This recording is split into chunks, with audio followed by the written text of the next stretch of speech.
तो हम फिर से लेकर आ चुके हैं आप लोगों के लिए शाम की सभी ताज़ा और बड़ी खबरें।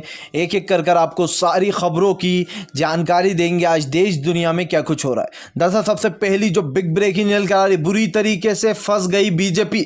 जी हाँ, अब सिर्फ उन लोगों को वैक्सीन मिलेगी जो लोग देंगे बीजेपी को वोट। जी हाँ, अपने ही सवालों के घेरे में घिर गई बीजेपी, पूरी दुनिया में हो रही थू थू। इसके बारे में आपको विस्तार से बताएंगे। वहीं पर अगली बिग ब्रेकिंग में हम आपको बताएंगे। जी हाँ, दरअसल आप लोग बता दें, तुरुप के योगी को बिहार से लोगों ने गालियां दे देकर बाहर निकाला।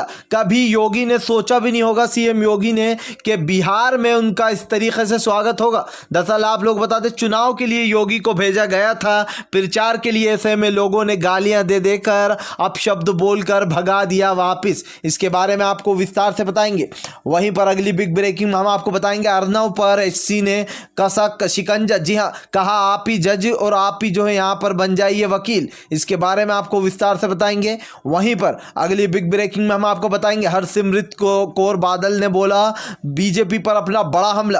कहा उन लोगों को वैक्सीन दी जा रही है। जी हाँ, जहां जहां पर वोट है सिर्फ उन्हीं को वो मिलेगी वैक्सीन जो लोग देंगे बीजेपी को अपना वोट। इसके बारे में आपको विस्तार से बताएंगे। वहीं पर अगली बिग ब्रेकिंग में हम आपको बताएंगे, राहुल गांधी ने बोला पीएम मोदी पर अपना हमला। कहा आप तो देश को बेवकूफ़ बनाना छोड़ दे पीएम मोदी। जी हाँ, बेशर्मी की हदें पार कर रहा है। उन जगहों पर लोगों को टारगेट किया जा रहा है जहां पर चुनाव हो रहा है, वहां पर झूठे वादे करने शुरू कर दिए। इसके बारे में आपको विस्तार से बताएंगे। वहीं पर अगली बिग ब्रेकिंग में हम आपको बताएंगे, मोदी ने बेच दिए और 3 हवाई अड्डे दिए। जी हाँ, अडवाणी ग्रुप को। अब आप सोच सकते हैं 50 वर्ष के लिए 3 और हवाई अड्डे दे दिए गए अडवाणी ग्रुप को। इसके बारे में आपको विस्तार से बताएंगे। वहीं पर अगली बिग ब्रेकिंग में हम आपको बताएंगे, जी हाँ, दरअसल आप लोगों को बता दें कि एक के बाद एक ज़बरदस्त तरीके से बुरी तरीके से भड़कते हुए नजर आए हैं असदुद्दीन ओवैसी। जी हाँ, एक के बाद एक मोदी और योगी पर साधा अपना निशाना। कहा नीतीश भूल जाए, अब की बार एनडीए को नहीं बनाएंगे मुख्यमंत्री। जी हां, बीजेपी अगर जीतती तो जो है यहां पर अपनी ही पार्टी में से बनाएगी किसी को मुख्यमंत्री। बड़ा हमला बोला असदुद्दीन ओवैसी ने। इसके बारे में आपको विस्तार से बताएंगे। वहीं पर अगली बिग ब्रेकिंग में हम आपको बताएंगे, जी हाँ, योगी सरकार को फटकार लगाई है। जी हाँ, आप लोगों को बता दें, दरअसल इलाहाबाद हाई कोर्ट ने योगी सरकार को फटकार लगाई है। इसके बारे में आपको विस्तार से बताएंगे। वहीं पर अगली बिग ब्रेकिंग में हम आपको बताएंगे, जी हाँ, दरअसल आप लोग बता दें, आम जितनी भी विपक्षी पार्टियां उन सभी ने मोदी सरकार पर बड़ा हमला बोला। कहा मोदी सरकार ने कर दिया है फैसला, जहां जहां पर वोट आ रहे हैं वहां वहां पर मिलेगी वैक्सीन। जी हाँ, अब आप सोच सकते हैं किस तरीके की बात कर रही है बीजेपी की सरकार। इसके बारे में भी आपको विस्तार से बताएंगे। वहीं पर अगली बिग ब्रेकिंग में हम आपको बताएंगे, तेजस्वनी की आंधी में नीतीश सरकार बह रही है। जी हाँ, आप लोगों को बता दें, हर जगह तेजस्वनी का देखने को मिल रही है भीड़। और वहीं पर अगर बात की जाए नीतीश की एनडीए की, तो सुपड़ा साफ हो चुका है, यानी कि वहां पर लोगों की भीड़ की तो बात आप छोड़ ही दो, सन्नाटे खींचे पड़े। इसके बारे में भी आपको विस्तार से बताएंगे। खैर चलिए बढ़ते हैं सबसे पहली और सबसे बड़ी खबर की ओर। दरअसल आप लोग बता दें, बीजेपी अपने ही जाल में एक बार बुरी तरीके से फंस गई।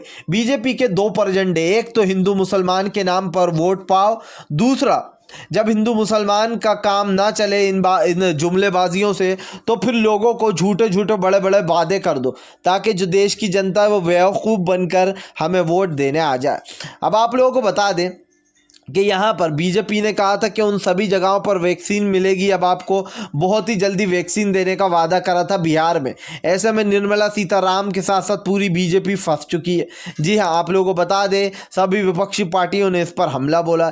आज आप लोगों को बता दें, राहुल गांधी ने कहा कि मोदी सरकार अब वहाँ देगी, सिर्फ वैक्सीन वहाँ दी जाएगी जहाँ पर वोट आने वाले हैं। जी हाँ, जैसे कि आप जानते हैं बिहार में वोट आ रहे हैं, तो वहाँ पर वैक्सीन देने की बात कर दी गई। अब आप खुद सोच सकते हैं कि वैक्सीन एक अलग चीज़ है और वोट एक अलग चीज़ है, यानी कि इसको एक तरीके से रिश्वत के तौर पर जोड़ा जा रहा है। क्या बीजेपी ये कहना चाहती है कि हम वहाँ पर वैक्सीन देंगे जहाँ जहाँ पर वोट है? ऐसे में राहुल गांधी ने बड़ा हमला बोलते हुए कहा कि मोदी जी ने खुद अपने बिल में जो पास किया, जो बिल यानी कि पारित हुआ है, उसमें जो लोगों के साथ वादे किए गए झूठे लोगों के साथ कि 19 लाख लोगों को नौकरियाँ मिलेगी, जी हाँ, वैक्सीन मिलेगी, इस पर लोगों ने सवाल उठाया है और शिकायत शिकायत भी दर्ज की है कि ये मौलिक जीना लोगों का मौलिक अधिकार है। इस पर बीजेपी को ऐसे जो है यहाँ पर षड्यंत्र नहीं रचना चाहिए, ना ही इस पर जो है आप लोगों को बता दें राजनीति करना चाहिए। आप खुद सोच लीजिए कि इस वैक्सीन का जो है वोट से क्या लेना देना, वादों से क्या लेना देना। ये एक बीमारी है, इसका पहले से ही जो इलाज ढूंढ रहे लोग, वैक्सीन की बात चल रही है, लेकिन उसके बावजूद भी इस तरीके की बात करते हुए नजर आते हैं बीजेपी के नेता, जिससे साफ साफ दिखाई देता है कि कैसे देश दुनिया में नफरत फैला रही है बीजेपी। खैर चलिए बढ़ते हैं एक और अगली बिग ब्रेकिंग की तरफ। बता दें आप लोगों को अगली जो बड़ी खबर निकल कर आ रही है, जी हाँ दरअसल आप लोग को बता दें कि बुरी तरीके से भड़के असदुद्दीन ओवैसी, कहा बीजेपी की सरकार अपना ही मुख्यमंत्री बनाने वाली, अब की बार नीतीश सरकार भूल जाए कि एनडीए से कोई बनेगा। जी हाँ दरअसल आप लोग बता दें असदुद्दीन ओवैसी ने बुरी तरीके से हमला बोला है। उनका कहना है कि आज एनडीए और बीजेपी पर से लोगों का भरोसा उठ चुका है। जी हाँ, बीजेपी ने जिस तरीके से पूरे देश को बर्बाद करके रख दिया है, नए नए काले कानून लाए जा रहे हैं जो कि देश के संविधान के साफ साफ खिलाफ है, देश के संविधान के कानूनों को नहीं माना जा रहा है। इसके चलते बुरी तरीके से असदुद्दीन ओवैसी भड़कते हुए नजर आए। उनका कहना है कि नीतीश कुमार भूल जाए कि एनडीए से कोई अब नया मुख्यमंत्री बनने वाला है। जी हाँ, अब की बार बीजेपी अपना कोई मुख्यमंत्री बनाएगी। तो अब आप खुद सोच सकते हैं कि यहाँ पर जो असदुद्दीन ओवैसी बात कहते हुए नजर आ रहा है उसमें पॉइंट है।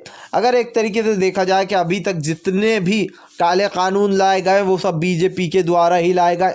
इससे पहले कांग्रेस की सरकार थी, एक ऐसा काला कानून नहीं आया, लेकिन जब से बीजेपी की सरकार आई है लोगों का जीना हराम कर दिया, यहाँ तक कि लोगों की आज़ादी तक छीन ली गई है। आप लोग खुद सोच सकते हैं कि किसानों के लिए काला बिल लाना या फिर एनआरसी और CAA जैसे काले कानून लाना वो कितना भारी पड़ रहा है लोगों को। खैर चलिए बढ़ते हैं हम एक और अगली बिग ब्रेकिंग की तरफ। बता दें आप लोगों को तुरुक का इक्का हुआ फेल। जी हाँ, बिहार में सीएम योगी को लताड़ कर, गाली देकर, अपशब्द बोलकर भगाया गया। वो अपशब्द मैं अपने मुंह से नहीं निकालना चाहता, लेकिन मैं आपको बता दूं कि सीएम योगी को जमकर बिहार की जनता ने गालियां दी, यहाँ तक कि लालू के जिंदाबाद के नारे लगे और सीएम योगी मुर्दाबाद मुर्दाबाद के नारे लगाकर, जी हाँ, जो कि सीएम योगी यहाँ पर बिहार में पहुंचा था उसको आप लोगों को बता दें सीएम योगी के मुर्दाबाद मुर्दाबाद के नारे लगाकर लोगों ने बाहर लथाड़ कर भगा दिया।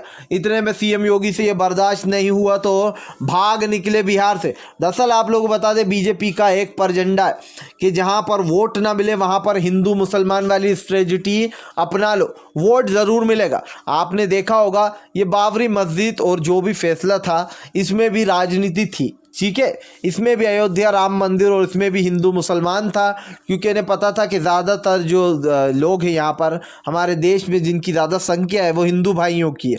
ऐसे में ये लोग सिर्फ राजनीति करते हैं, इन्हें हिंदुओं से भी कुछ नहीं लेना, ये लोग सिर्फ अपने पेट के भूखे। आपने देखा कैसे हिंदुओं को अभी मारा गया, कैसे पंडितों को भोपाल में कूटा गया, यहाँ तक कि ब्राह्मणों को अपना निशाना बनाया जा रहा है। तो ये किसी के भी नहीं है ये सरकार। अब सीएम योगी को इसलिए बीजेपी ने भेजा था कि शायद स्टार प्रचारक बनाएंगे हम तो हिंदू मुसलमान के नाम पर बिहार से थोड़े वोट हासिल करने में हम सक्सेसफुल हो जाएं, लेकिन ये स्ट्रेटजी हो गई फेल। सीएम योगी को लोगों ने गालियां बक कर निकाल दिया बिहार से बाहर, मुर्दाबाद के नारे लगाए गए और ये सीएम योगी के साथ होना बनता था। जिस तरीके से हिंदू मुसलमान का परझंडा भगवा पहनने का झंडा लहराने वाले ये लोग आरएसएस हो या फिर बीजेपी जिस तरीके से देश को बर्बाद कर रही है, यह आने वाले समय में देश की जनता जवाब मांगेगी। उस वक्त ये लोग अपना मुंडा नीचे झुकाए खड़े होंगे, क्योंकि उस वक्त इनके पास कोई जवाब नहीं होगा देश की जनता को देने के लिए। खैर चलिए बढ़ते हैं और अगली बिग ब्रेकिंग की तरफ। बता दें आप लोगों को अगली जो बड़ी खबर निकल कर आ रही है, जी हाँ, दरअसल पंजाब से हरसिमरत कौर बादल ने बीजेपी पर बड़ा निशाना साधा है। उनका कहना आज हमारे देश में इस तरीके के काले कानून लाए जा रहे हैं जो कि सरासर किसानों की पीठ तोड़ने समान है। बीजेपी की सरकार लोगों से झूठे वादे कर रही है। जी हाँ, जहाँ जहाँ वोट हो रहा है वहाँ पर कोरोना वैक्सीन देने की बात कर रही है। क्या ये लोगों का जीने का मौलिक अधिकार नहीं है? क्या सबको जीने का हक नहीं है? जो बीजेपी के इस तरीके की बात की जा रही है कि हम 19 लाख नौकरियां देंगे और वैक्सीन देंगे फ्री आपको, तो भाई वैक्सीन तो यूं भी मिलने वाली थी। आपको सच्चाई बताऊंगा तो सुनकर हैरान हो जाओगे। आज अस्पतालों में गरीब लोग दम तोड़ रहे हैं अपना, उनका सही से इलाज नहीं किया जा रहा है। जो पैसे वाला है वो तो अपना सही से इलाज करा रहा है, लेकिन इस कोरोना की बीमारी में कई ऐसे गरीब लोग हैं जिन्होंने अपनी जान खो दी, जिनका सही से इलाज तक नहीं हुआ है। आप सोच सकते हैं कि किसी देश में जो यहाँ पर छोटा बड़ा देखा जा रहा है, जी हाँ, अमीर और गरीब चल रहा है, आजकल हिंदू मुसलमान चल रहा है। जब से बीजेपी आई है तब से इस तरीके के कानून लाई है। हरसिमरत कौर का कहना है, दरअसल आप लोग बता दें, हरसिमरत कौर ने भी जो सरकार को इस्तीफा दे दिया था बीजेपी को, ऐसे में उन्होंने फिर से एक बार निशाना साधते हुए कहा कि देश के साथ हर एक को जीने का अधिकार है, और इस तरीके की बातें करना, जहाँ जहाँ पर वोट हो रहा है वहाँ पर वैक्सीन देने की बात करना, ये सरासर गलत है। तो अब आप सोच सकते हैं कि बीजेपी के खिलाफ पूरा देश होता जा रहा है धीरे धीरे। एक दिन ऐसा भी आएगा जब बीजेपी का नाम पूरी तरीके से ख़त्म कर देगी इस देश की जनता। खैर चलिए बढ़ते हैं एक और अगली बिग ब्रेकिंग की तरफ। बता दें आप लोगों को अगली जो बड़ी खबर निकल कर आ रही है, जी हाँ, दरअसल आप लोगों को बता दें अब एक बार फिर से जो है यहाँ पर फिर से एक बार ज़बरदस्त तरीके से सीएम योगी को फटकार लगाई है इलाहाबाद हाई कोर्ट ने। जी हाँ, दरअसल आप लोगों को बता दें कि 66A अंतर्गत जो कानून आता है उन कानूनों को नहीं मान रही है योगी सरकार। ऐसे में आप लोग बता दें इलाहाबाद हाई कोर्ट ने 66A जो कानून आता है इसके अंतर्गत उन चीज़ों को जो है माना जाए। फिर से एक बार सुप्रीम कोर्ट ने इलाहाबाद हाई कोर्ट ने फटकार लगाते हुए कहा कि आखिर इस कानून को क्यों नहीं माना जा रहा है हमारे कहने के बावजूद भी। आप लोगों को बता दें यूपी में लगातार वारदातें बढ़ती जा रही हैं। जी है, एक के बाद एक बड़े कांड हो रहे हैं जिनका कोई डेटा सरकार के पास नहीं है। अगर इस तरीके की बड़े जैसे हाथरस का अभी कांड हुआ था उसको अब धीरे धीरे लोग भुलाने की कोशिश कर रहे हैं। वक्त बीतता जाता है, लोग इन सब चीज़ों को भूलते जाते हैं, समय आगे निकलता जाता है, लेकिन आप लोगों को इन चीज़ों को हमेशा अपने दिमाग में रखना चाहिए। क्यों रखना चाहिए? ताकि आपके अंदर ये गुस्सा हमेशा बना रहे कि इस बीजेपी की सरकार ने क्या क्या गलत किया था और कैसे लोगों दलित समाज को इतना परेशान कर दिया कि 266 लोगों ने बौद्ध धर्म तक अपना लिया। तो ये बड़ी ही शर्म की बात है सीएम योगी जैसे लोगों के लिए जो कि लोगों का यूज़ करते हैं। खैर चलिए बढ़ते हैं हम एक और अगली बिग ब्रेकिंग की तरफ। बता दें आप लोगों को अगली जो बड़ी खबर निकल कर आ रही है, अब मोदी सरकार ने 3 हवाई अड्डे कर दिए 50 वर्ष के लिए अडानी ग्रुप के पास। अब आप सोच सकते हैं पूंजीपतियों के हाथ में कैसे हमारे देश की कमांड दी जा रही है। आप लोगों को बता दें इसमें एक हवाई अड्डा जो है वो अहमदाबाद का है, दूसरा यूपी का है, तीसरा बेंगलुरु का है। तो आप सोच लीजिए तीन जो हवाई अड्डे हैं वो अब यहाँ पर अडवाणी ग्रुप के हवाले कर दिए गए हैं, वो भी छोटी मोटे नहीं, पूरे 50 वर्ष के लिए। अब आप सोच लीजिए 50 वर्ष में क्या कुछ हो जाएगा। यानी कि मोदी सरकार समझ चुकी है कि जितनी भी चीज़ें हैं वो बेचते जाना है, पूंजीपतियों के हाथ देते जाना है, ताकि इस देश की जनता नीचे आती जाए, जीडीपी नीचे गिरती जाए और हमारे महान देश के पीएम लोगों को संबोधित करने जाते, जहाँ पर जमकर डिसलाइक मिलते हैं तो वहाँ से उठकर भग लिया करते पीएम मोदी। अब आप खुद देख लीजिए कि इस देश की जनता को कैसे बेवकूफ़ बनाने की कोशिश कर रही है बीजेपी की लगातार सरकार। खैर चलिए हम बढ़ते हैं एक और अगली बिग ब्रेकिंग की तरफ। बता दें आप लोग को अगली जो बड़ी खबर निकल कर आ रही है, जी हाँ, भोपाल उपचुनाव को लेकर राजनीति गरमाई। जी हाँ, कमलनाथ ने बोला शिवराज पर अपना हमला। कहा शिवराज सिंह ने इतने सालों में, जी हाँ, कम से कम जिस तरीके से 10 से 12 साल सरकार रही उसमें कुछ नहीं किया देश की जनता के लिए। आप लोगों को बता दें बीजेपी की सरकार जहाँ जहाँ है वहाँ उन्नति तो दूर, वहाँ पर उन लोगों को टॉर्चर किया जाता है, युवाओं को पीटा जा रहा है शिवराज के राज में। जी हाँ, किसानों के घरों की कुर्की कर दी गई, यहाँ तक कि किसानों तक को पीटा गया लाठियों से, गोलियाँ तक चली, आप ये भी जानते होंगे। तो इस तरीके से बीजेपी का पत्ता भोपाल से भी कट है और एक बार फिर से कमलनाथ की जो यहाँ पर डंका बजता हुआ नजर आ रहा है। आप लोग बता दें कमलनाथ सरकार ने कहा कि हम देश के विकास के लिए बहुत कुछ करना चाहते चाहते, लेकिन हमारी सरकार जिस तरीके से धोखे से गिराई गई थी उसको लेकर हम काफ़ी ज़्यादा दुखी थे। लेकिन हमें ये पूरा विश्वास है कि इस देश की जनता सही सीएम चुनकर फिर से एक बार जो हमने कार्य शुरू किया था, जो हमने यहाँ पर आप लोगों को बता दें, जो जिस तरीके से यहाँ पर आतंक फैलाया जा रहा था, चोरी चपाटी हो रही थी पैसों में, जो उन्होंने मुहिम चलाई थी कमलनाथ जी ने, उनका कहना है वो फिर से उस मुहिम को आगे बढ़ाएंगे। जी हाँ, और जितने भी लोग कालाकानी में शामिल हैं उन सबको बीजेपी के लोगों को अंदर डालेंगे, यानी कि फिर से एक बार होगा स्ट्रिंग ऑपरेशन शुरू जो चलाई गई थी मुहिम। जी हाँ, उस मुहिम को बढ़ाने के लिए ही बीजेपी ने धोखे से सरकार गिराई थी ताकि काले चिट्ठे ना खुल पाए, यानी कि फिर से एक बार कमलनाथ जी हैं पूरे मूड में।